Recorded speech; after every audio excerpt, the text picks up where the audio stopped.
Karen, a neighbor from the HOA, blocked my driveway with no regard for my time or property, claiming it was an emergency. Her entitled attitude, thinking she could get away with anything because of the HOA, was infuriating.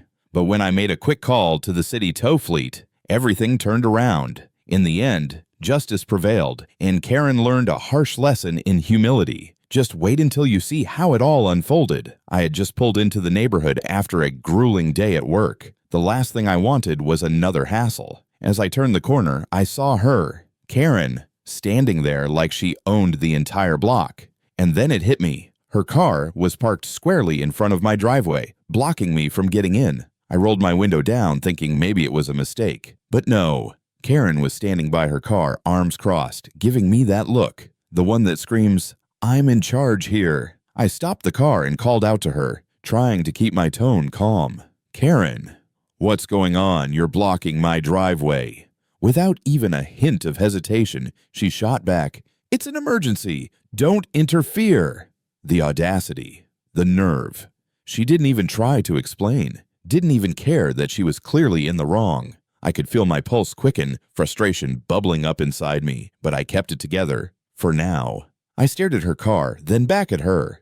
I didn't have time for this. Not today. She had no right to just park there, treating my property like it was hers to mess with. My driveway was my space, and I wasn't about to let her get away with it. I was done asking.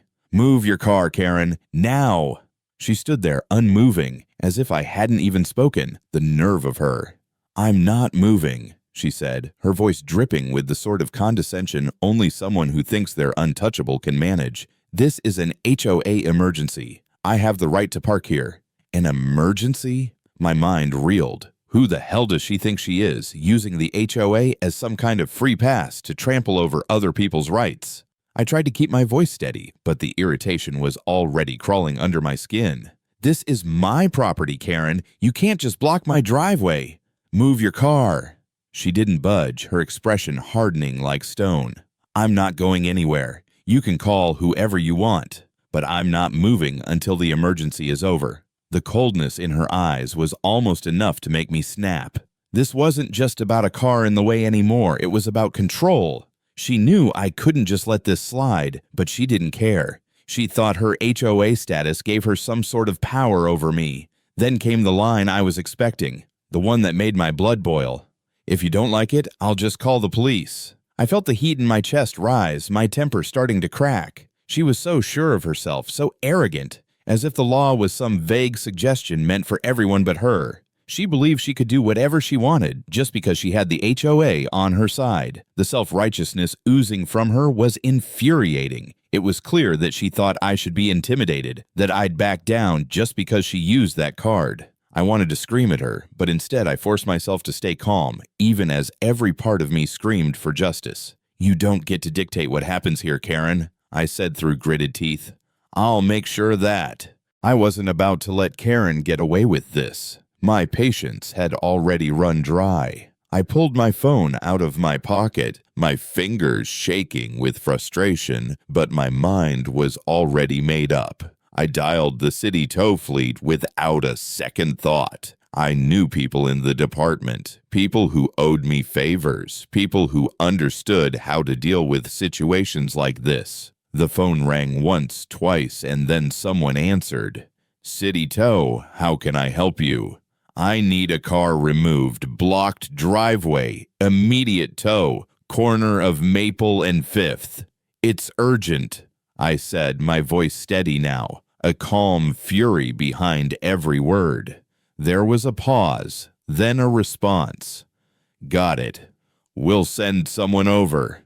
I hung up and turned to Karen, who was still standing there like nothing had happened, that smug little grin still plastered on her face. "You made a huge mistake," I said, locking eyes with her. "I'm having your car towed. You're not above the law." I could see the moment she realized what was happening. Her expression faltered, panic creeping into her features. She rushed toward her car, stumbling in her desperation. No, you can't do that. This is an emergency." She fumbled with her keys, trying to get into her car and move it, but the tow truck was already pulling up. The sound of the truck's engine revving was like music to my ears. "Too late," I said as I stood back, crossing my arms. "You don't control this city, Karen." Her face twisted in disbelief as the tow truck driver swung the heavy chains around her car. She stood there, frozen, watching as her prized vehicle was hoisted off the ground. She opened her mouth to protest, but the words never came. She was speechless, completely helpless as her car was slowly hauled away. The wheels of justice had already begun to turn, and there was nothing she could do to stop it. It felt like a small victory, seeing her stand there, powerless, knowing she was getting exactly what she deserved.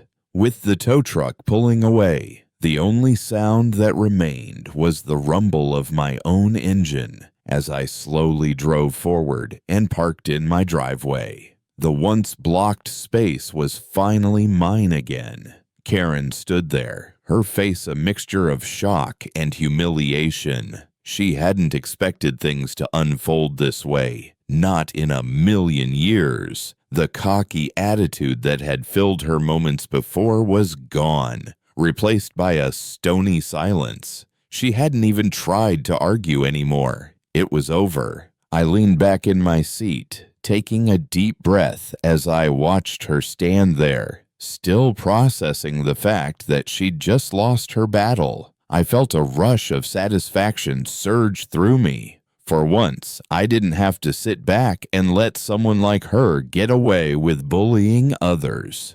I didn't have to back down, and I didn't have to take the disrespect. She'd tried to push me around, thinking her HOA status gave her power, but she'd learned the hard way that not everyone is as easy to manipulate. Justice had been served in the simplest way possible. I could already imagine the look on her face when she realized that her next attempt to mess with someone would be met with the same fate. I had no doubt she'd think twice before trying something like this again. I smiled to myself as I grabbed my bag and stepped out of the car. The power of standing your ground. There was no feeling quite like it.